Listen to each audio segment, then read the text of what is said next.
Film की शुरुआत होती है मंगोलिया के डिजर्ट से, जो कि ईस्ट एशिया का सबसे बड़ा रेगिस्तान है। और इस रेगिस्तान के बीचों बीच एक कंपनी आई होती है जो कि यहाँ से तेल निकालना चाहती थी, पर इनकी इन्फॉर्मेशन गलत निकलती है, यहाँ कोई तेल नहीं होता। जिसके बाद ये अब यहाँ से वापस जाने का निर्णय लेते हैं और इनको वापस ले जाने के लिए यहाँ पर एक प्लेन भेजा गया है, जिस प्लेन के पायलट का नाम फ्रैंक होता है और उसके साथ उसका को पायलट भी था। और अब सभी वर्कर्स अपना अपना सामान लेकर जहाज में चढ़ जाते हैं और प्लेन में बैठकर अपने शहर बीजिंग के लिए निकल पड़ते हैं। लेकिन कुछ ही देर बाद उनके इस सफर के दौरान एक बहुत बड़ा तूफान आना शुरू हो जाता है, जिसे देखकर फ्रैंक का को पायलट कहता है कि हमें अपने प्लेन को एक बार लैंड कर देना चाहिए और तूफान थमते ही हम दोबारा उड़ान भर लेंगे। लेकिन फ्रैंक उसकी बात नहीं मानता और इसी वजह से ये उस तूफान में फंस जाते हैं। ये रेडियो की मदद से संपर्क करने की कोशिश करते हैं, पर उनका संपर्क नहीं हो पा रहा होता। इसी दौरान उनका एक इंजन भी खराब हो जाता है और अब फ्रैंक इमरजेंसी लैंडिंग के लिए तैयार हो जाता है, पर उसे आगे कुछ भी दिखाई नहीं दे रहा होता। और उनका प्लेन जैसे ही नीचे उतरने वाला होता है तो उनके प्लेन का पिछला हिस्सा एक चट्टान से टकरा जाता है और पीछे का दरवाजा खुल जाने के कारण एक वर्कर नीचे गिर जाता है, जिससे उसकी मृत्यु हो जाती है। और अब इनका प्लेन रेगिस्तान की रेत में घिसटता हुआ आगे तक जाता है और जब प्लेन रुकता है तो उसके अंदर 2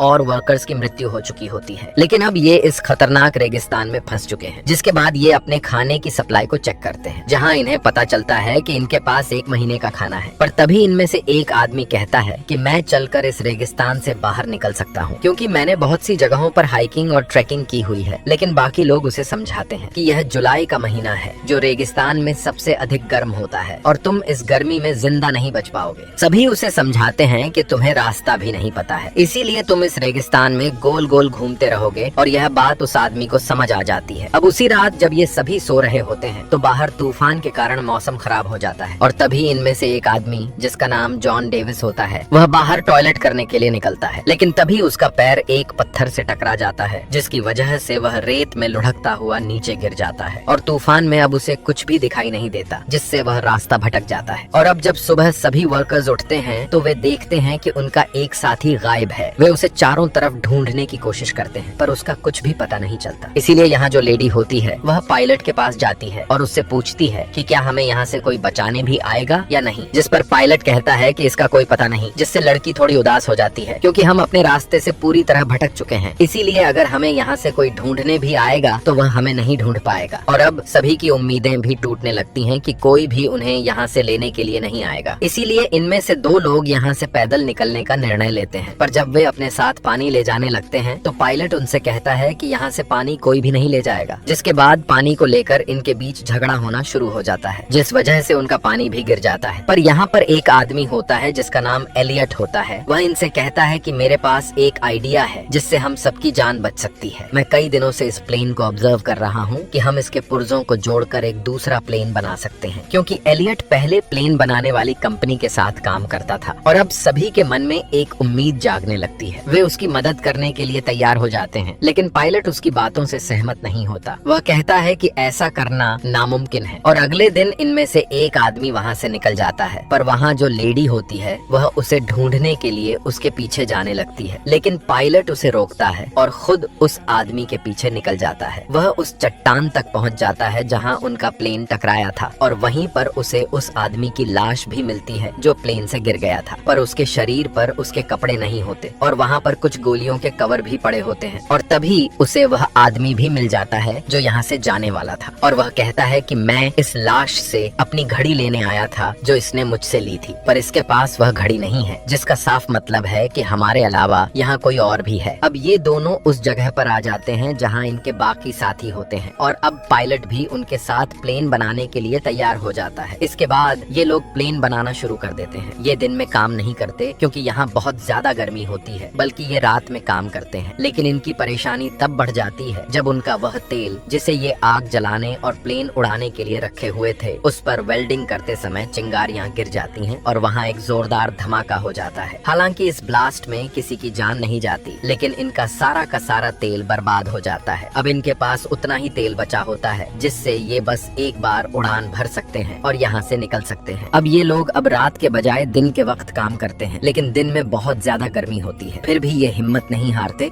और काम शुरू कर देते हैं। अब जब इन्होंने प्लेन को रीबिल्ड करना स्टार्ट किया है तो एक विंग को जोड़ना जरूरी है। इनके पास सिर्फ एक ही मौका है है। अगर विंग गिर गया तो ये लोग प्लेन को दोबारा नहीं बना सकते क्योंकि इनके पास क्रेन नहीं है। ये विंग को धीरे धीरे ऊपर से नीचे गिराते हैं, लेकिन अचानक वो चैन टूट जाती है जो विंग को होल्ड किए हुए थी। विंग जमीन की तरफ घिसकता हुआ जाता है और सीधा प्लेन से टकरा जाता है। ये देखकर सब हैरान रह जाते हैं। प्लेन के अंदर इनका एक दोस्त पहले से होता है जिसका काम था उस विंग को बोर्ड से जोड़ना। जब विंग गिरता है वो बाहर आता है और कहता है मैंने काम मुकम्मल कर दिया। असल में विंग गिरते हुए उसी जगह पर लगता है जहाँ लगना चाहिए था। इस तरह प्लेन का स्ट्रक्चर मुकम्मल हो जाता है। अब सबको उम्मीद होती है कि वो यहाँ से उड़ा सकते हैं। सब खुशी मनाते हैं, डांस करते हैं और एंजॉय करते हैं। साथ ही वो रेगिस्तान की रेत हटाकर एक रनवे तैयार कर रहे होते हैं ताकि प्लेन टेक ऑफ कर सके। लेकिन सब कुछ आसान नहीं होता। एक दिन एक डेंजरस इलेक्ट्रिक स्टॉर्म आता है। बिजलियां गिर रही होती हैं और विंग के अंदर पेट्रोल होता है, इसलिए सब लोग वहाँ से दूर भाग जाते हैं। एलियट नहीं जाता। वो चाहता है कि प्लेन सेफ रहे। जब उस पर बिजली गिरने वाली होती है, फ्रैंक उसे खींचकर नीचे गिराता है और उसकी जान बच जाती है। अगर एलियट को कुछ हो जाता तो फिर कोई प्लेन मुकम्मल नहीं कर सकता था। अब ये लोग अपने प्लेन का नाम फीनिक्स रखते हैं। फीनिक्स इजिप्शियन मिथोलॉजी का एक जानदार होता है जो रेगिस्तान से दोबारा जन्म लेता है। बहुत पावरफुल माना जाता है, लेकिन अभी भी इन्हें अपने प्लेन पर काफी काम करना बाकी है। धीरे धीरे इनका पानी भी खत्म हो रहा होता है। एक रात वो लोग दूर से कुछ टेंट्स देखते हैं। वहाँ कुछ लोग सो रहे होते हैं। ये लोग असल में स्मगलर्स होते हैं जो हथियार सप्लाई करते हैं रेगिस्तान के रास्ते। फ्रैंक कहता है कि हमें उनसे पानी की मदद लेनी चाहिए। एलियट मना करता है, लेकिन फ्रैंक और कुछ साथी उन स्मगलर्स के पास जाते हैं। फ्रैंक और उसका दोस्त एक पत्थर के पीछे छुप जाते हैं ताकि अगर कुछ गलत हो तो अटैक कर सके। इनके पास गन्स होती हैं। जब वो पानी मांगते हैं तो एक स्मगलर इनके एक आदमी पर गोली चला देता है। फ्रैंक और उसका दोस्त फौरन फायर करते हैं और कुछ स्मगलर्स को मार देते हैं, लेकिन एक स्मगलर जख्मी हालत में भाग जाता है। फ्रैंक के पास मौका होता है उसे मारने का, लेकिन वो गोली नहीं चलाता क्योंकि वो खूनी नहीं बनना चाहता। जेम्स उन मरे हुए स्मगलर्स में से एक की घड़ी देखता है। वो घड़ी उस दोस्त की होती है जो प्लेन से गिरकर मर गया था। इसका मतलब ये है कि ये वही स्मगलर्स हैं जो पहले भी यहाँ आए थे। अब एक जख्मी स्मगलर को ये लोग अपने प्लेन के पास ले जाते हैं। कुछ लोग कहते हैं कि उसे मार दिया जाए, लेकिन फ्रैंक मना करता है। जब सबके बीच बहस हो रही होती है, एलियट अचानक उस स्मगलर को गोली मार देता है। इस पर फ्रैंक और एलियट के दरमियान बहस शुरू हो जाती है। एलियट फ्रैंक को दोष देता है। वो कहता है कि तुम पायलट थे, तुम्हारी वजह से हम यहाँ फंस गए हैं, तुम्हारी वजह से हमारा एक साथी भी मर गया, मैंने मना किया था, फिर भी तुम गए वहाँ। ये बात सुनकर फ्रैंक को गुस्सा आ जाता है। वो एलियट को एक जोर का पंच मार देता है। अब एलियट नाराज हो जाता है क्योंकि उसकी ईगो हर्ट होती है। वो कहता है मैं अब प्लेन नहीं बनाऊंगा, जितना काम मुझे करना था मैं कर चुका हूँ। मैं यहाँ 10 लोगों के बराबर काम करता हूँ और तुम सब सिर्फ आराम करते हो। केली उसके पास आती है और कहती है तुम्हारे बगैर हम ये प्लेन नहीं बना सकते, हमें तुम्हारी जरूरत है। एलियट कहता है अगर सब लोग मुझसे रिक्वेस्ट करेंगे तभी मैं काम शुरू करूंगा। फिर सब लोग, यहाँ तक के फ्रैंक भी, उससे रिक्वेस्ट करते हैं। फ्रैंक कहता है तुम ही यहाँ के बॉस हो, कृपया इस काम को मुकम्मल करो। एलियट मान जाता है। फिर सब मिलकर दोबारा से प्लेन बनाने के काम में लग जाते हैं। एक दिन ये लोग दूरबीन से देखते हैं कि वो स्मगलर जो भाग गया था अब अपने दोस्तों के साथ वापस आ गया है, लेकिन वो आगे नहीं बढ़ते क्योंकि वो जानते हैं कि इन लोगों के पास अब उनके ही हथियार हैं। स्मगलर्स को पता होता है कि इनका पानी और खाना जल्दी खत्म हो जाएगा और जब ये कमजोर हो जाएंगे तो वो हमला करेंगे। ये लोग और भी तेजी से काम करना शुरू कर देते हैं। आखिरकार उनका काम मुकम्मल हो जाता है। तभी फ्रैंक को एक मैगजीन मिलती है जिसमें कई तरह के प्लेन्स के मॉडल होते हैं। पता चलता है कि एलियट ने प्लेन का मॉडल इन्हीं टॉय मॉडल्स को देखकर बनाया था। दरअसल वो छोटे छोटे उड़ने वाले मॉडल प्लेन्स बनाया करता था, लेकिन कभी भी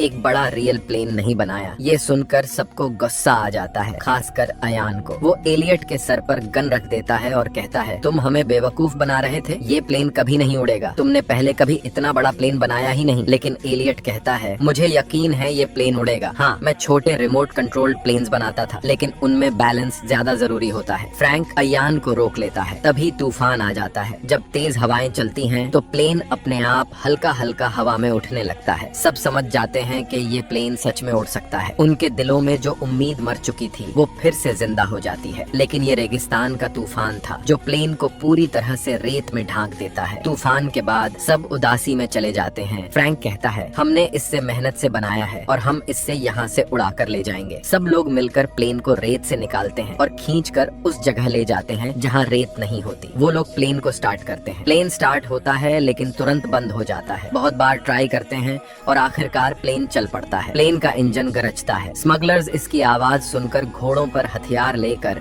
इनकी तरफ भागने लगते हैं। सब लोग प्लेन के ऊपर चढ़ जाते हैं और विंग्स से लटक जाते हैं। दरअसल इस प्लेन के डिजाइन में में अंदर बैठने की जगह नहीं होती। इन्होंने एक बड़े प्लेन के हिस्से से छोटा प्लेन बनाया होता है। प्लेन रनवे पर भागता है और पीछे से स्मगलर्स गोलियां चला रहे होते हैं, लेकिन किसी को भी गोली नहीं लगती। जैसे ही रनवे खत्म होता है, स्मगलर्स को लगता है ये लोग गए काम से, लेकिन अगले ही पल उनका फीनिक्स उस खाई से उड़ जाता है। सब लोग खुशी से झूम उठते हैं। महीनों की मेहनत आखिर कामयाब हो गई। इस तरह से ये लोग मौत के मुंह से उस खतरनाक रेगिस्तान से निकल जाते हैं, जहाँ से बचकर निकलना नामुमकिन था। एलियट की फोटो एक मैगजीन में छपती है, जहाँ लिखा होता है नासा की नई उम्मीद, मतलब वो अब नासा के लिए काम करता है। इसी के साथ ये मूवी खत्म हो जाती है।